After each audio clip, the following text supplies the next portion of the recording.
दात काढल्याने डोळ्याची नजर जाते, ही 100% फक्त गैरसमजूत आहे. आता ही गैरसमजूत काढणं तसं फार कठीण आहे.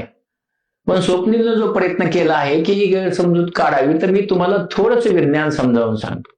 हे विज्ञान असं आहे की ही जी नस आहे आपल्या दाताकडची, ही नस आणि डोळ्याची नस ह्या वेगळ्या नस आहेत. त्यामुळे इथून इथं काही जात नाही. त्यानंतर इथं आपल्या डोळ्याच्या आणि त्याच्यामध्ये दोन गोष्टी आहेत. एक आहे हाड आहे आणि ते हाड मोठं असतं, त्याच्यात दात असतात.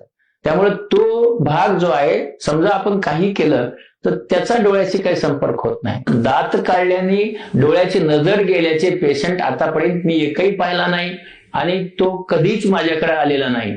त्यामुळे मी 50 लाख पेशंट पाहिले आहेत. या पेशंटला कितीतरी वेळा ते दात काढून माझ्याकडे आलेत, अक्कल दाढ काढून माझ्याकडे आलेत किंवा दात बसून माझ्याकडे आलेत, पण कुणाच्याही डोळ्याच्या नजर आजपर्यंत माझ्या जीवनात कमी झालेली मी पाहिलेली नाही आहे.